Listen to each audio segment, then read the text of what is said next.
Gawin ito sa iyong panty bago kayo matulog sa gabi or di kaya gawin niyo sa inyong mga brief bago kayo matulog sa gabi.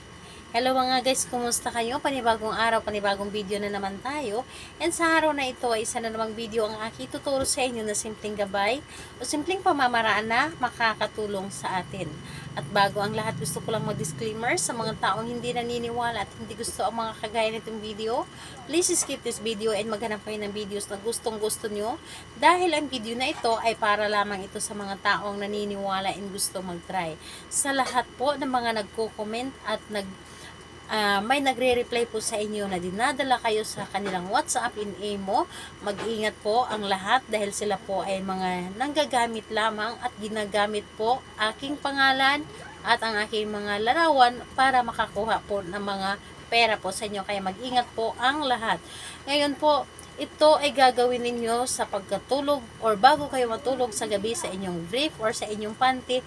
Ito po ang inyong partner talaga namang hanap-hanapin kayo at hindi ito mapakali hanggat hindi kayo makikita. Ito ay pwedeng gawin sa parihas ang kasarian, babae ito babae and lalaki ito lalaki. Siyempre naman sa ating babae at lalaki na mag-partner and pwedeng mo itong gawin kahit na kayo ay lapit at magka-LDR and gawin lamang ito sa totoo mong mahal. Gawin mo lamang ito sa inyong mga partner mismo, sa inyong asawa or sa inyong karelasyon, basta ito po ay walang sabit, yung hindi po kayo third party. Dapat po ay asawa mo ito at wala itong ibang minamahal or ikaw talaga ang legal na asawa or ikaw talaga ang legal na boyfriend or girlfriend niya. So, ayun po. Dito po, kailangan natin dito ng ating gagamitin sa paggawa ng ritual na ito. Ang kailangan lamang natin dito sa naibanggit ko na sa inyo, kailangan natin dito maghanda ng panty o brief ng inyong partner or panty or brief mo na ikaw ang gagawa. Panty mo po mismo or brief mo mismo na ikaw ang gagawa. Pwede mas maganda yung pantin mo na hindi pa nalabahan. Yung nagamit mo na, nasuot mo na at hindi mo pa nalabahan, yun po ang gamitin ninyo.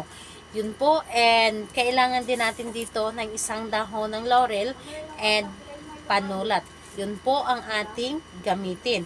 So, ayun, kapag ready na yung mga bagay or mga materialis na ating gagamitin sa paggawa ng ritual, ang isunod po ninyong i-ready isang ating sarili po.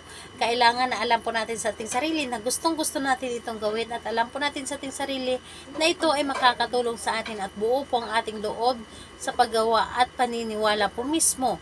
And kailangan na mag-isa ka lamang na gumawa at wala pong dapat na nakakaalam at hindi mo rin ito ipapakita sa kahit kanino. Ngayon kapag ready ka na ay pwede mo na itong simulan. Ang gagawin mo lamang dito, napakadali at napakasimple lamang.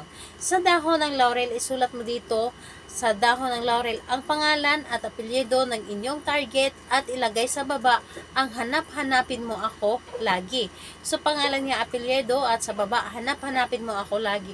And mas maganda na ang gamitin po ninyo na panulat ay marker or di kaya'y color pin. Dahil kapag ballpen po ang ating ginagamit, ang ating dahon ng laurel po ay masisira dahil hindi ito nakapagtinta sa dahon ng laurel. Kaya naman gumamit tayo ng marker o di kaya pentel pen or color pen.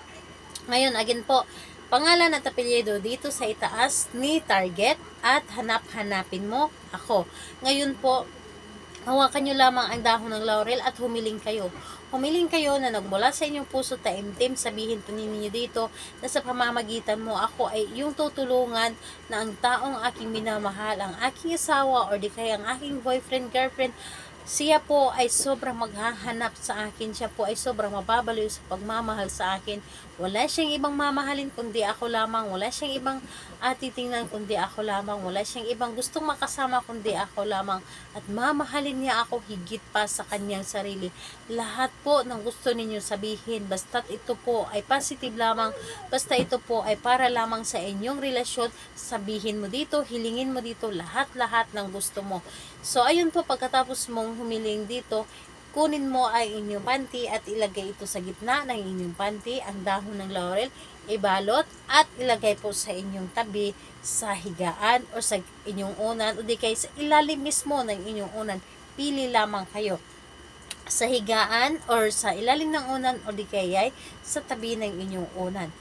Kausapin ninyo ang inyong panty bago kayo matulog at talaga namang yung partner ninyo ay sobrang hanap-hanapin kayo, sobrang iparamdam niya sa inyo na ikaw lamang ay para sa kanya sapat na, ikaw lamang ay mamahalin niya ng labis-labis. Kaya naman gawin mo ito sa araw ng Tuesday and Friday.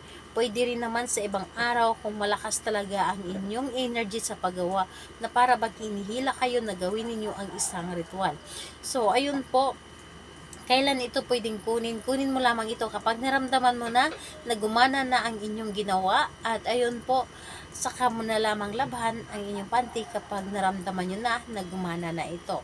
So, sa lahat po ng mga gustong magpa-shoutout, mag-comment lamang sa baba para ma-shoutout ko kayo sa next video. And sa lahat po ng may mga katanungan, mag-comment lang din po sa baba para ma-replyan ko din po kayo. Salamat po sa inyo. Bye-bye everyone. God bless us all.